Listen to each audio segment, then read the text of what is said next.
welcome everyone. First of all, my heart goes out to everyone who was directly impacted on what happened on October 7th. I can't even fathom, what people are going through whose loved ones are still among the hostages. So really, you are not alone. And Archie, it's been a pleasure listening to you. I've known you very well because I spent 7 years in New York City, so I saw your billboards all over. And I'm probably one of your target audience in that sense, being a non-Jewish person. So when I was asked to, come on this call, I was thinking, what is the added value that I can provide today? Because there is a story that I tell in peace times. I grew up in anti-Semitic jokes around anti-Semitic remarks and stereotypes. And today, all I'm doing is working with Jewish nonprofits, and I'm speaking about the experience of how one can change his or her own, beliefs. And then when I was putting my thoughts together for today, I realized that I don't even need my personal journey to make sense of what happened on October 7th. I do not need this whole reformation from anti-Semitism to Jewish civil rights to understand that October 7th was a terrorist attack. And what people are failing to understand is that you really don't need to contextualize what happened. It's not a question of political ideologies and Israel versus Palestinian people. No, it is simply the question, which side are you picking for the future, the good or the evil? It was a terrorist attack by a terrorist organization. And I myself survived 2 terrorist attacks in Europe. So it really hits close when people, especially here in America, still call these people freedom fighters. These are not freedom fighters, they are terrorists. So you really don't need a PhD in understanding what happened there. And it is not solely a Jewish issue. It is not even an Israeli issue per se, because we know from the past that what starts with the Jews never stops with the Jews. This is a human rights issue and a common sense issue. And this is why I often say, I call myself rather a common sense activist as opposed to a pro-Israel activist, because the whole notion that you need to be pro-Israel is already putting Israel on a whole different standards than other countries. There is so much hatred towards my country, Hungary, and yet I don't need to call myself a pro-Hungarian. I feel like that in and of itself is a mistake. I'm not pro-Israel and anti-this. No, I'm for common sense. And yes, that also entails that I do believe that Israel has the legitimacy to exist and Jewish lives matter. And when Archie was speaking, I was thinking, the bottom line of the issue here, what we see around us, is the dehumanization of Jews. And that is the core problem that we need to rebuild here. For some reason, every other minority group is able to do that. But when it comes to the Jews, it's business as usual. And we are totally okay with 40 plus kids being kidnapped, held hostage by a terrorist organization. And yet people have the heart to tear down those posters under the pretense of human rights activism. And that is, I think, really, really worrisome. We see that all over the US, Western Europe, mainstream media, but above all on social media, that the attempt here is really to make the terrorists the victims. There is this perverted ideology out there that somehow the victims, the real victims, become the scapegoat. And people today, especially, the generation who grew up on social media, they earn their education by 3 seconds of headlines. And this is how we end up having arguments on how actually Gaza has been occupied by Israel, which we know it's not true. Or the biggest misconception is that there ever was a Palestinian sovereign state, then the European Jews went there and colonized it. So the historical mishmashes here are so wild that the gap between the people on social media and the reality is actually tragic. And I'm a huge advocate of having the really uncomfortable talks, primarily because I went through my own journey. I needed to ask myself the hard questions, why do I have the stereotypical views against the Jews? Who told me that? How did I grow up? Why do I even see that? And then, have I ever met a Jew? So all these questions I started to write about 8 years ago. So my transformation also didn't happen overnight. I dated an Israeli and I was even calling my mom oh my God, he's a Jewish person. This was my starting point, but I don't know why. But what I always say when I invited to speak is I was ignorant. I didn't know any better. I grew up without social media. All I had, was what I saw about the Jewish communities in my proxy, which was in Budapest. If you have ever been, my classical ballet school was beside the synagogue. So all I saw was the Orthodox Jews. That's all my knowledge, ended. But what we see today, especially in America and in Western Europe, is a very different kind of anti-Semitism. It's an ideologically driven, purposefully hatred-driven one. It's not even the lack of knowledge anymore. It is somehow, it's okay to dehumanize Jews. And I'm thinking a lot about it, how psychologically it could happen that after what went down on October 7th, people were so easy and so quick in mobilizing for Gaza and the de facto terrorist organization, instead of mobilizing for Israel, which is the only democratic state in the Middle East, and who was targeted by terrorism. I'm trying to think how psychologically it is okay to side with a terrorist organization. And as an activist, I have been in this niche for 10 years.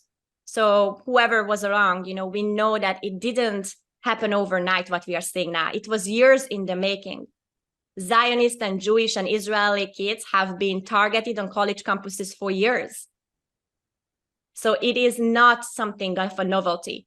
But what we are seeing now is that normalization that and also Archie mentioned before, that we've seen for years, today, it is the full-blown manifestation of that tendency to normalize Jew hatred.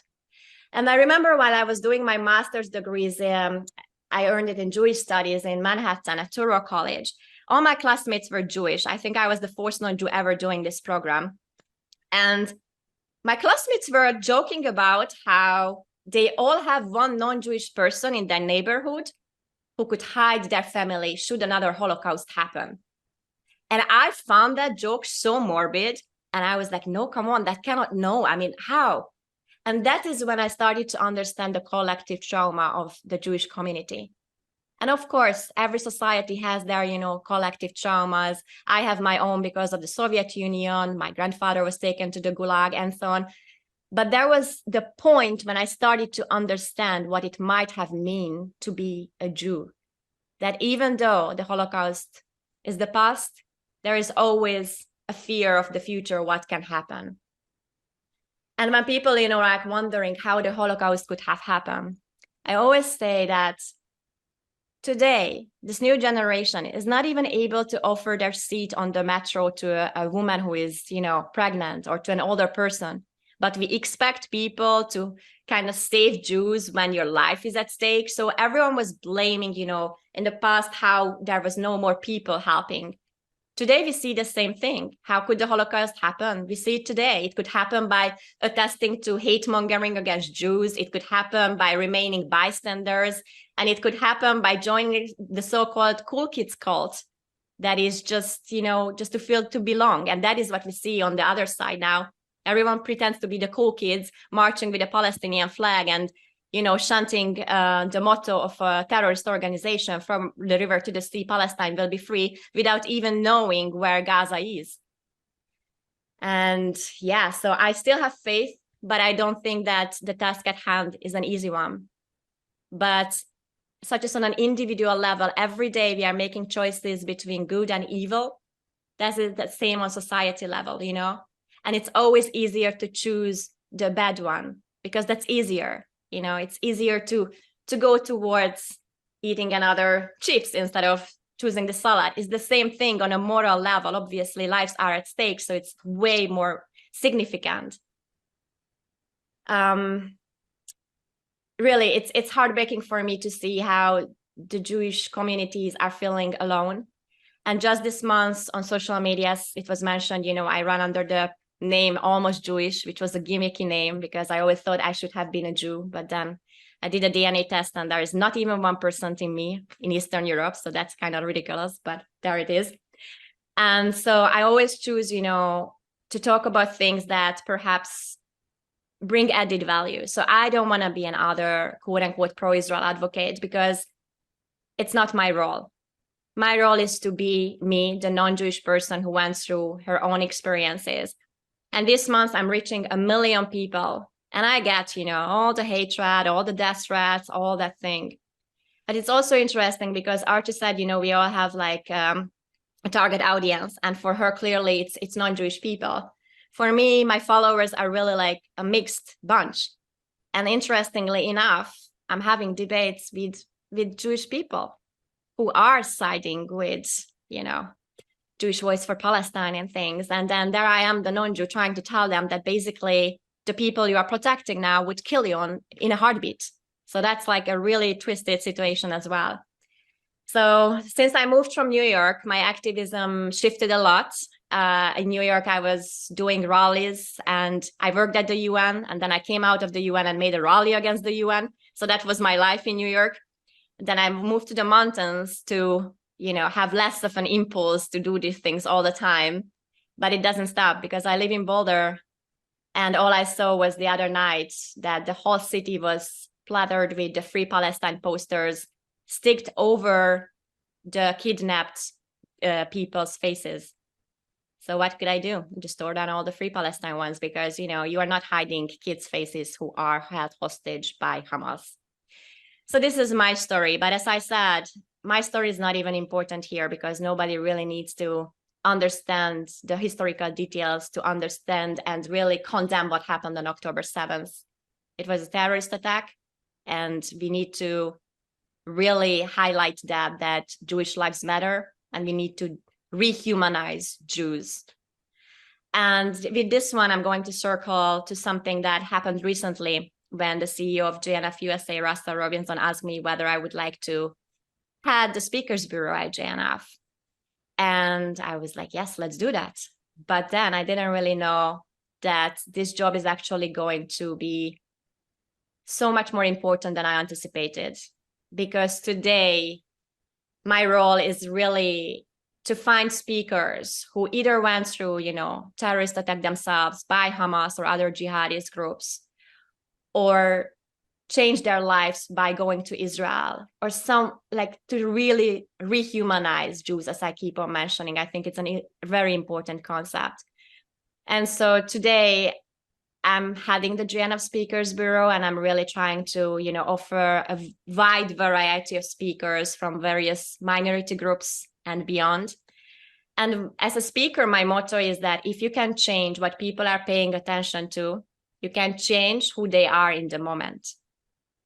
And I think this is really beautiful because what we need to do today is to change people's attention and shift it away from cheering for a terrorist organization to actually see the bigger picture. And I'm not sure that, especially here in America, people really understand what it can mean that Hamas is already around us. I think in Eastern Europe, we are more understanding of the current situation and what is going on, and Germany is waking up, and France is waking up.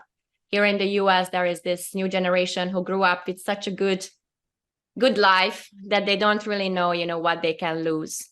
And I think perhaps this emptiness, this void is what they fill up by joining the alleged underdog. They just don't really understand what's at stake.